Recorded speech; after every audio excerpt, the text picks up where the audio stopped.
recording today from the gorgeous and beautiful Santa Barbara Four Seasons. We're back with Dan Buettner, founder of Blue Zones. Yeah, we flattened off and we're headed towards a country where 50% of us are obese. And that's because of what we eat. We're the capacity of the human machine. So everybody listening out there right now, if you do everything right and you have an average set of genes, you should make it into your mid-90s. And life expectancy here is more like 80. So we're leaving 13 to 14 years of life expectancy on the table that we could be getting, and those would be good years. A lot of people say, I don't want to live that long. But the reality is, the longer you've lived, the healthier you've been. So going towards 100, I can put that another way too. The cohort of people who die in their 60s suffer about 8 to 9 years of disability called morbidity. The cohort of people who die at 100, they only suffer about 9 months of morbidity. So that was going to be another question I was going to ask you, because Blue Zones, the Blue Zone Kitchens, it's 100 recipes to live to 100. And originally, before talking to Dan, I was like, do I really want to live to 100? Is that your goal, Dan? You want to live to 100? I wouldn't say it's a goal, but I probably am on a path. So right now, as I said before, the best you can expect given an average set of genes is about 92 or 93 for a male, maybe 95 for a female. But since 1840, life expectancy for humans has gone up 2 years per decade. So given that I'm middle-aged, I should have 4 more decades left. I should get 8 bonus years on top of my 92. So making it to 100, I think, is realistic for me. This is the goal. You're talking like an athlete. Like you're in the range. You're shooting for it. Yeah, I guess I am. Okay. Yes.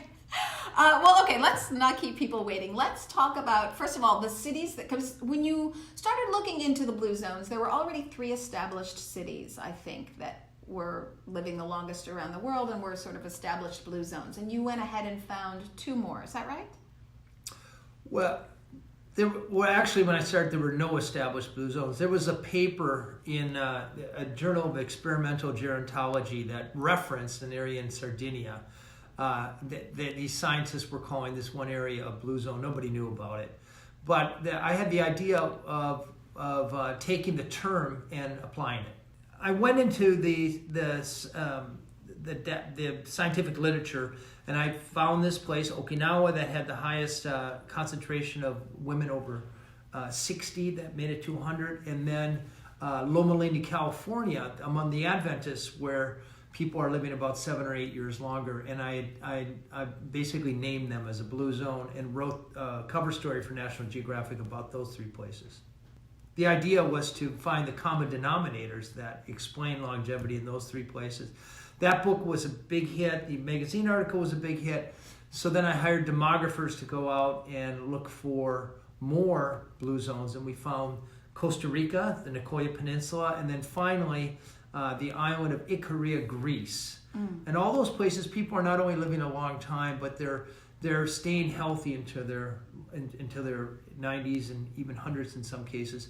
And remarkably, in Icaria, they suffer about 1/10 the rate of dementia that we do here in the United States. So they're not only their bodies are not only healthy, but their minds stay sharp till the end, which is what we want. Yeah, and this is a huge concern for people. As Dr. Ornish has talked about, perhaps reversing Alzheimer's. This is very new research, not well established yet, with plant-based diet. But there's more and more Alzheimer's, as I understand it, coming to us at an earlier age even, and I know it's a big concern for people. So you're saying that people are living not just physically healthy, but mentally they're staying sharp.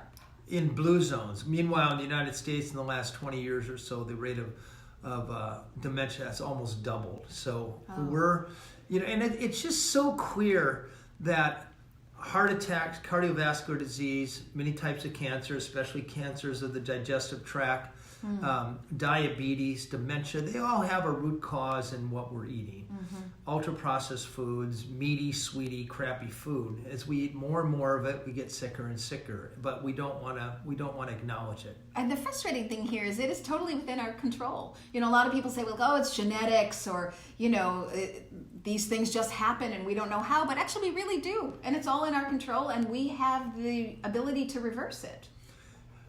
Yes, I mean theoretically it's in our control, but you go to for enlightened people like you and the people you have on your guests on your program. But if you're a single mother living in Iowa and you're supposed to go into the community and make the healthy choice for your family, if you haven't been educated, 97 out of 100 choices that you're confronted with are bad. Yes. They have convenience stores and Shopko and Burger King and Pizza Hut and Godfather's, and it's almost impossible to find healthy plant-based food, whole, that's not ultra processed too. So, if this is going to be disruptive, but if you're overweight in this country, it's probably not your fault. Yes, I know what you're saying, that there is a social injustice component to it, that you have been marketed to such an extreme that there's no way out of it for you if you are in certain parts of the country. Would you say that this is intentional from the government? No, it is a byproduct of over-innovation. Until 1960, there weren't enough calories to feed every American. And Earl Butz, who was Nixon's Secretary of Agriculture, he's the guy who created this system that favors corn and wheat and soybeans and sugar beets, and the sort of distribution system to make those cheap and ubiquitous. And then it's marketing companies. It's American ingenuity that take those cheap inputs. They turn them into Frosted Flakes or Wieners or they feed them to animals and turn them into Wieners and hamburgers and then they spend marketing dollars and they create a huge profit. And it's not a conspiracy, but it's more like that old experiment. If you throw a frog into boiling water, it will leap out. If you throw a frog in lukewarm water and turn up the water 1 degree at a time, it'll just become complacent and die. That's what's happening to us in America. In 1980, there was a third the rate of obesity that we have right now. There was about a seventh the rate of diabetes. And that's not because people were more enlightened back then, or they had more discipline, or they had better diet plans. It's because the food environment was very different then. Right, and exercise was different as well. I think people were moving around more. Perhaps. I think it's mostly food. Just straight diet. Okay, so let's talk about the diet habits of those in the Blue Zones countries, those that live the longest. I was surprised to find that there's some alcohol in there. So let's go over the list of stuff. Rats. Yeah, well, or good. You never know. And coffee was in there. I was surprised about that one as well. So of course I knew that meat wouldn't be in it and dairy wouldn't be in it. But let's talk about the list. Yes. So the idea behind the Blue Zone Kitchen was to find an average of what people were eating for the last 100 years in all 5 Blue Zones. And to do that, we had to find dietary surveys that went back to the 20s. Oh, wow. Because if you want to know what a centenarian ate to live to be 100, you have to know what she was eating when she was a little girl and a teenager and newly married and middle-aged and newly retired. So you can't just ask a 100-year-old, what are you eating? Because they don't remember.